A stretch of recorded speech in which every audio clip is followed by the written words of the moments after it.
a golden opportunity to shed new light on Louisiana history during the American Revolution and to declare Congress passed a law about 3 years of legislation. They wanted to prepare something for celebration on July the 4th, 2026. And they wanted the states that are involved in it write down their role, put down their role. What did they do during the American Revolution? So, and I thought right away, I said to myself when I saw this about a year ago in the centerpiece, I said, wait a minute. I've been doing research for over 65 years on the North Shore and Louisiana and the Florida parishes. Let me start going through that about a year ago. And as I started, I realized that there are some very, very important stories. To make a quick, long story short, I put together this 3-inch ring notebook. And what I found was one hidden history that has been overlooked by historians, and that it plays an important part in Louisiana, and it's the portion of the Florida parishes. So as I started gathering the information and put it down. It's either one big story that involves the 4 different countries that own the Florida parishes over a period of 75 years, that they are involved in the American Revolution. It goes from the first one, the new governor during the French period. The 4 periods were the French, then the British. This is the North Shore in the Florida parish. Then the Spanish, and finally the Americans. Believe it or not, I believe what I found is that the war finally ended with the Americans when they took over after the West Florida Rebellion. But let's get back to the Florida parishes and what the government wants. I'm going to put away my guide, which I was going to use to talk, and I'll play it by ear. And I hope I'm not a professional talker, but I hope what I have to say will interest you. It all starts during the French period, which started with, of course, Bienville and Iberville in 1699. Bienville left in 1732. In 1733, a new man was appointed governor. That's Pierre Rigaud Vaudreuil. Now, the Vaudreuils were very well known in Canada. His father was the governor up there for over 40 years. He came around 1685 with a battalion of troops. My ancestor was in that, Mathurin-Siano, to stop the Iroquois from raiding and destroying the French colony.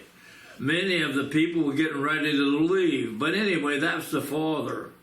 The son, he died in 1725.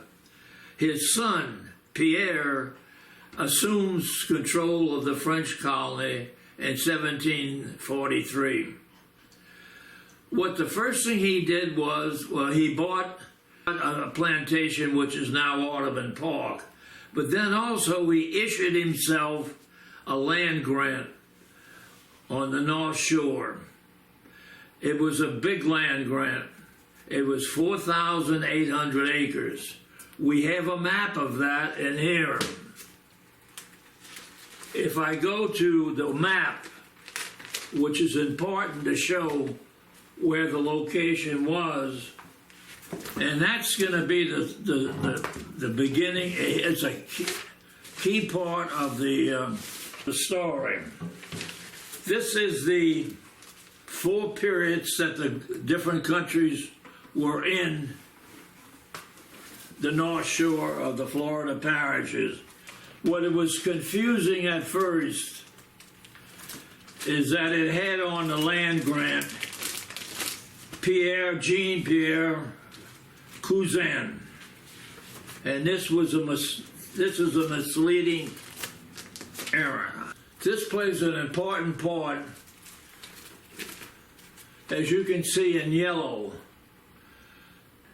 It's across the North Shore of Lake Pontchartrain, and it starts in Bayou Lacombe.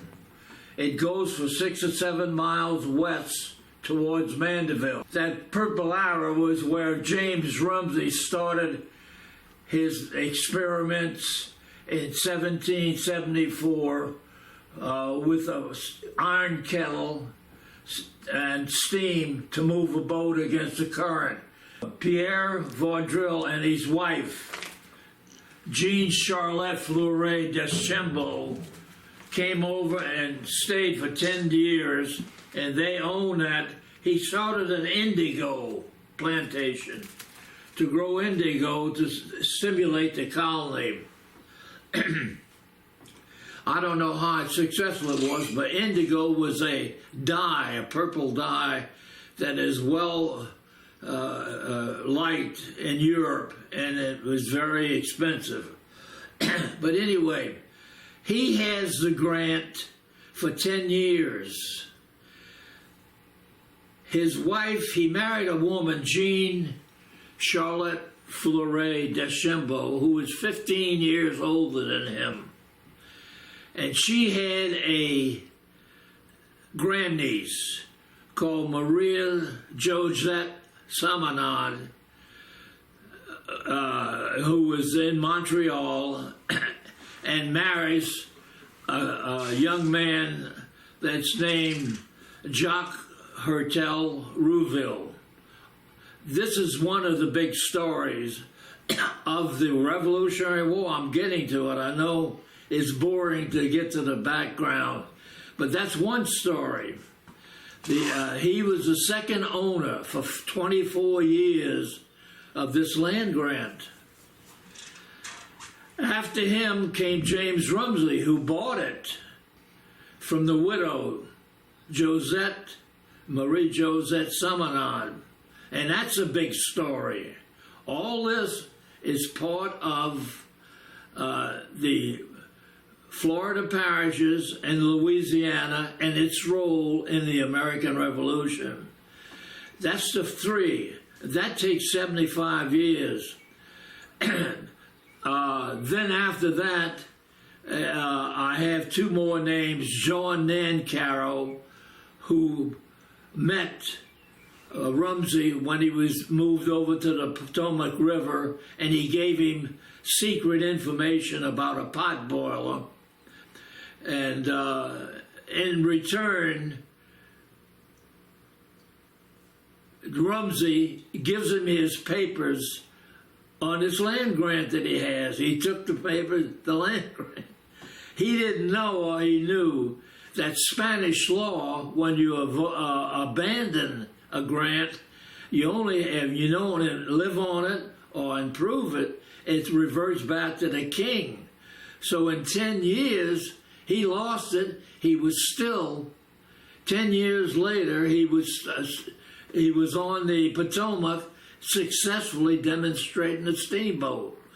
So here we have 2 big stories along with Pierre Vaudreuil that is hidden, unknown, and it's part of the American Revolution. The last 2 sections, John Nancarrow, he comes down to New Orleans later, bringing a steam engine for sawmill, but it was French territory, Spanish territory.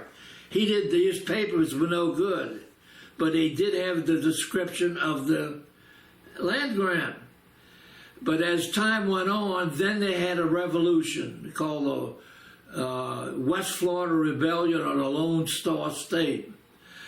And Congress, after taking over the property, said all legitimate owners want to file. You need to file a grant.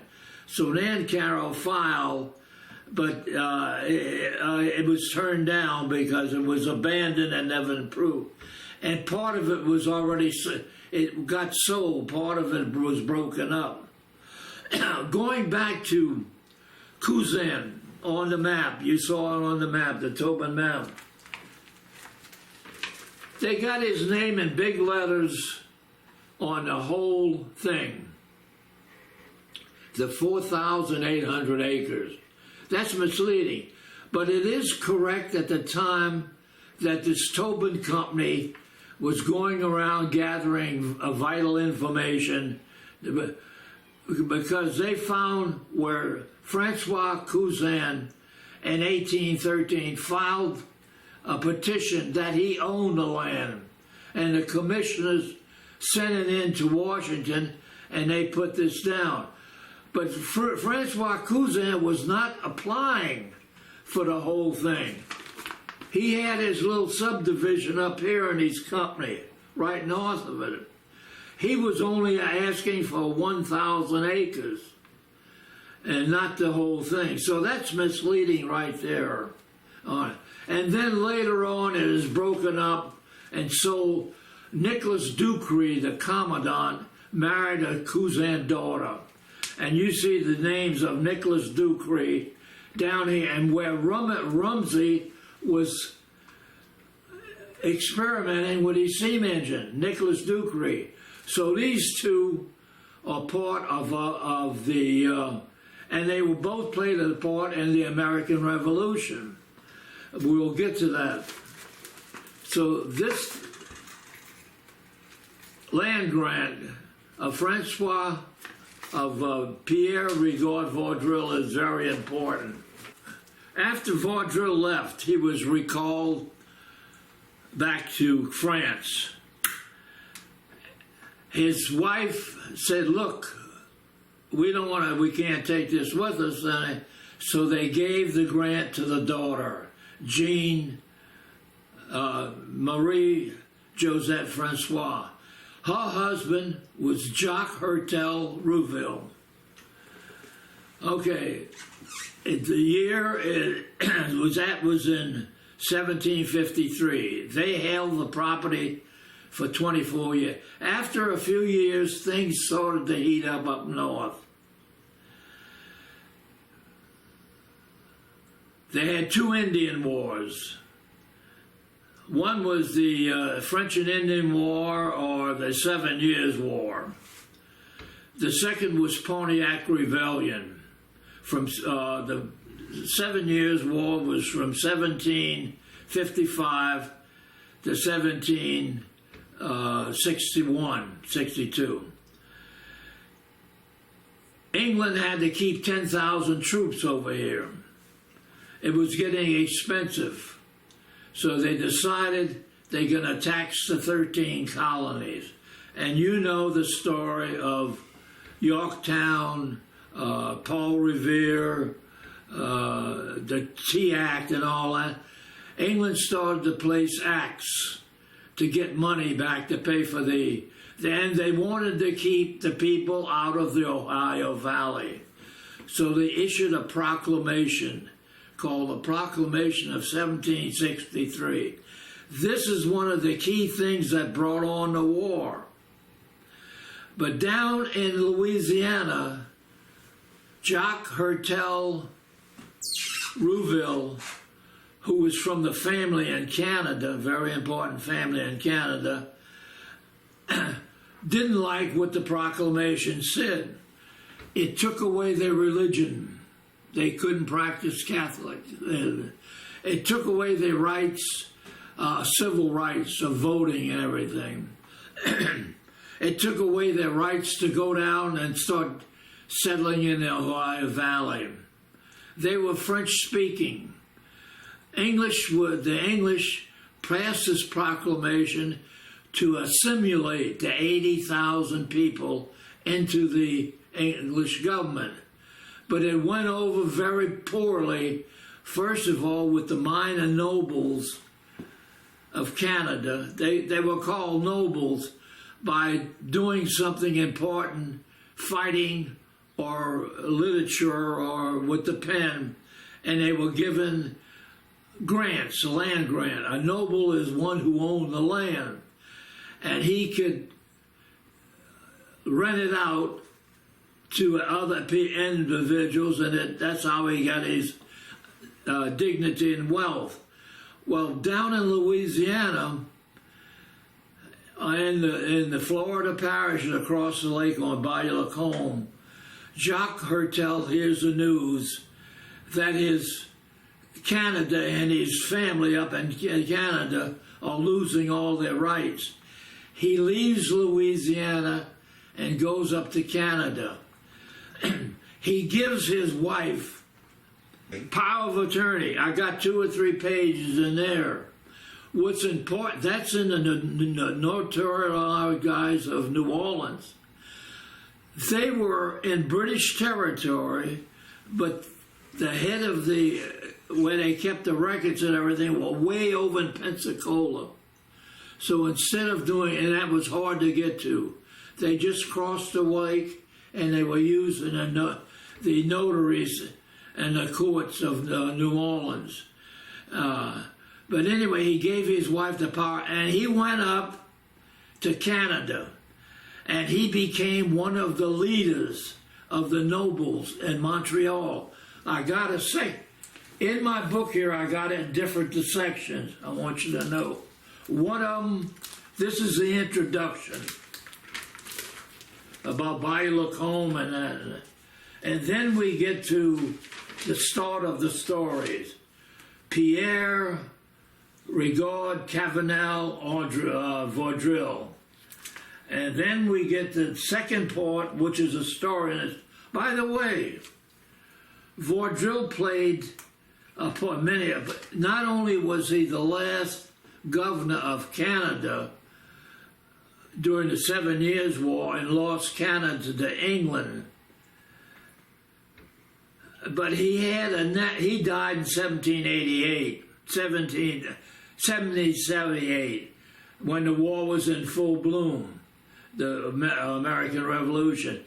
But he had a nephew, Philip Vaudreuil, who was in the Navy. And he played the most important part of all with the Vaudreuils. He was captain of the ship, of the 22 ships that were in the Virginia Capes. And I have a beautiful picture.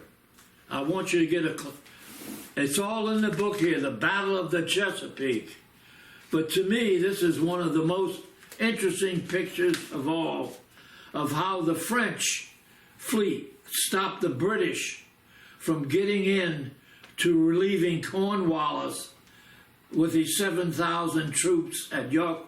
And it was the end of the American Revolution ended in 3 parts. The first part was the military. Vaudreuil surrendered in 1781. He was blocked from getting these troops out. And this is the story of the nephew of Vaudreuil and of what he played. He was blocked. So the military action was over. The political action was 2 years later in Paris, 1783. Now, what about the loyalists, British loyalists in the colonies and the American patriots? When did they end their fighting? I have 2 stories. The fighting that ended in New Jersey, Center Bridge, in a township called Barracan in New Jersey. That was in 1780. It was very bloody. You don't hear that in the books.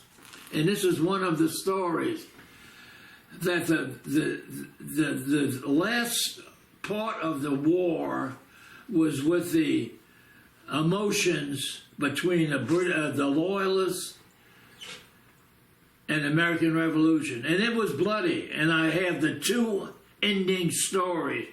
The first one was right away after the military action. And it was called the Battle of the Bridge. There was a man, it was a British loyalist and his group that killed a lot of people, and you'd have to read the story, and how they had captured in Bacon, and it ended the fighting in New Jersey. But what about down in Louisiana?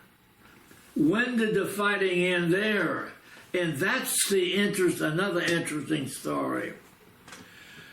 When the fighting was over, the Loyalists were 80% of them stayed in the colonies, but 20% got out for their lives, and they lost their property, their house. 2,500 went down into the Florida parishes. And why did they go there? Because Spain had it now, and they were protected. They settled at Natchez, and they settled across the lake. So the years went by, and no fighting was between the Loyalists and the Patriots. But they didn't forget. Most of this 2,500 was from Georgia and South Carolina. There was an incident that happened in Georgia where British Loyalists captured 12 Patriots. One was a 13-year-old boy. The mother pleaded not to hang her son. But William Cooper, who was second in command to a lieutenant colonel called Brown, ordered them to go ahead and hang him anyway. The Patriots remembered that, and that stayed in their craw. So even after Cornwallis surrendered and the Treaty of Peace in Paris, Louisiana and the Florida parishes still had a combination of Loyalists and British Patriots settled together. Then came the movement of the settlers to separate from Spain, and they created the West Florida Revolt, or the Lone Star Colony. But then John Shaw, who was commandant, this is where the Navy comes in, and this is 27 years later. John Shaw was commandant. And this is part of the the end of the American Revolution that they don't know about. Historians put the fighting together and said, oh, it was part of the West Florida Rebellion. No. When General Thomas, Philomene Thomas, came down from Baton Rouge with these 150 horsemen and captured the dirt fort at Springfield, 1/3 of them kept on going down the road, and they went towards the Tchefuncte River, Louisiana and the Florida parishes. William Cooper had settled after he left. He settled there on what is called Betty Coa near the mouth of the Tchefuncte River. And what happened back in Georgia is he ordered the execution of these American patriots, plus to burn their homes, kill their cattle, and so these 1/3 of the troops in the revolt of West Florida kept on going. They remembered that, and to them in their minds, they wanted vengeance.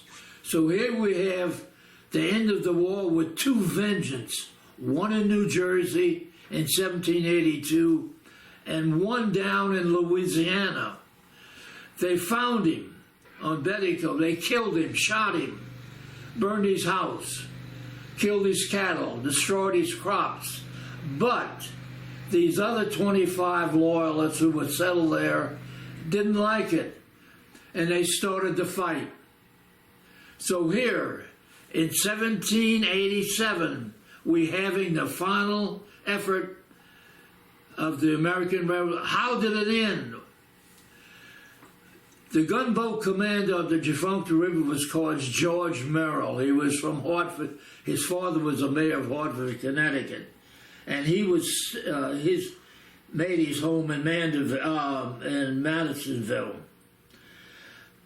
He wrote a letter to John Shaw in New Orleans. He says, Captain, he says, there's fighting going on there. They just raised a flag in Baton Rouge, Governor Claiborne, and claimed, the United States claimed all of West Florida. And Captain Shaw was part of that coming down the river from Washington. He said, they're fighting over here.